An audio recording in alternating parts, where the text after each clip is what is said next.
Hi everyone, my name is Megan and I am a lesbian from Mississippi. I'm going to be 30 years old next month, and looking back on my life, I hope that I have something to share with each of you and letting you know how my life has gotten better with the choices I've made. And hopefully some of the tips I give you today will make a difference in your life. And if not, there are so many resources on this website that will help you. So please browse around the website and find someone you connect with, and really I think the message we're all trying to send to you is that it does get better and not to give up. So just to share with you a little bit about my life, like I said, I'm almost 30 years old, and in my short 30 years, I have published a book, I have 3 college degrees, I have traveled around the world, I have played a lot of different sports, got numerous awards, I've been on stage with my most favorite author in the entire world, I have started an organization. It's endless. It doesn't mean that any of that has been easy. And for me, I realized as I've gotten older more and more that life is a process, that it takes a lot of baby steps, a willingness to grow, and a desire to really want to be who you are. And I think that's the ultimate test in life, is really choosing over and over who you are, no matter what. I don't think that happiness is something that you work really, really hard for your entire life and you eventually achieve it one day when you're in your 70s or whatever your perception of happiness is. I believe that happiness is actually just choosing who you are in any given moment. So let's take an example that everyone can relate to. Just a basic example. Let's say you're having a fight with your friend and you know it's your fault, but somehow you've kind of twisted it a little bit and lied a little bit to get around it, so they don't really know it's your fault. But honesty is really important to you, and you're feeling guilty, because you lied, and you're not feeling good about this whole situation. So eventually what you do is you're honest about your lie. And despite the consequence, you might lose your friendship, your friend might forgive you and want to move on.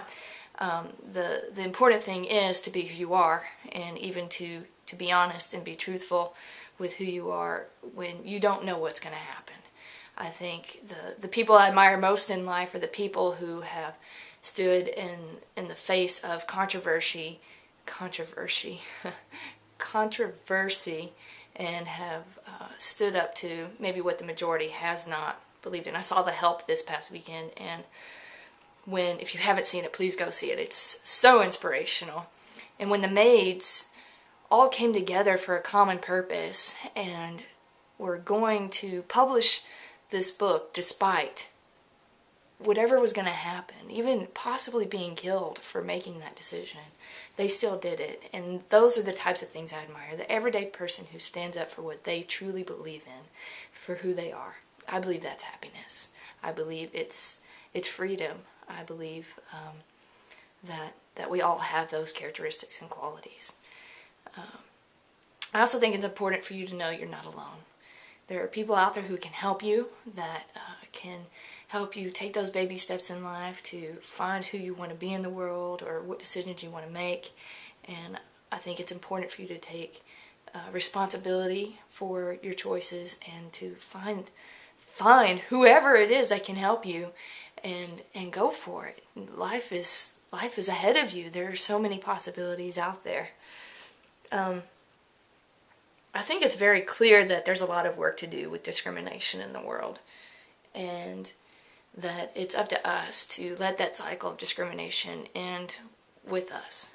For example, this past year, I'm not going to go into the long drawn out story because I don't want to bore you, but I was compared to a criminal because I was gay.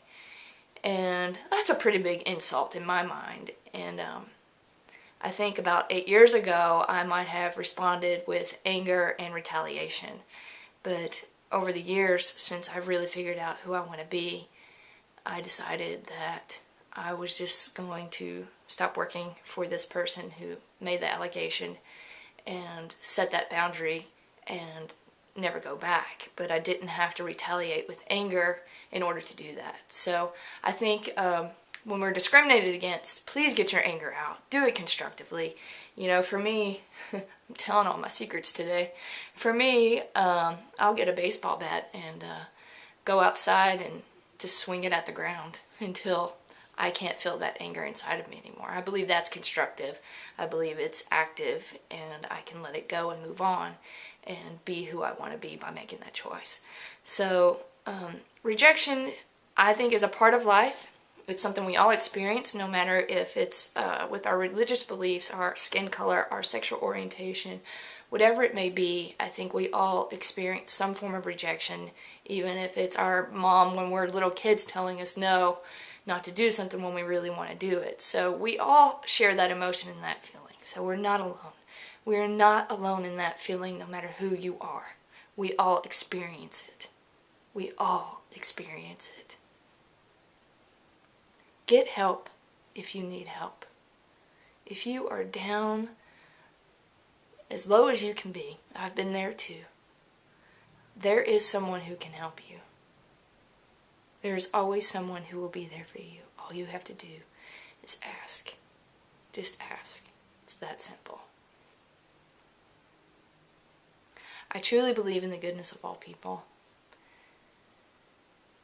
And I also believe that each of you out there are perfectly fine the way you are. And I hope that you will choose the cycle of to end the cycle of discrimination right in its tracks. Because you can, because you're brave, because you're courageous. And if you react with anger because someone is rejecting you for who you are, then the cycle continues. It gets better. Hold on tight and know that I believe in you, that so many other people believe in you, and that you can do it. Good luck.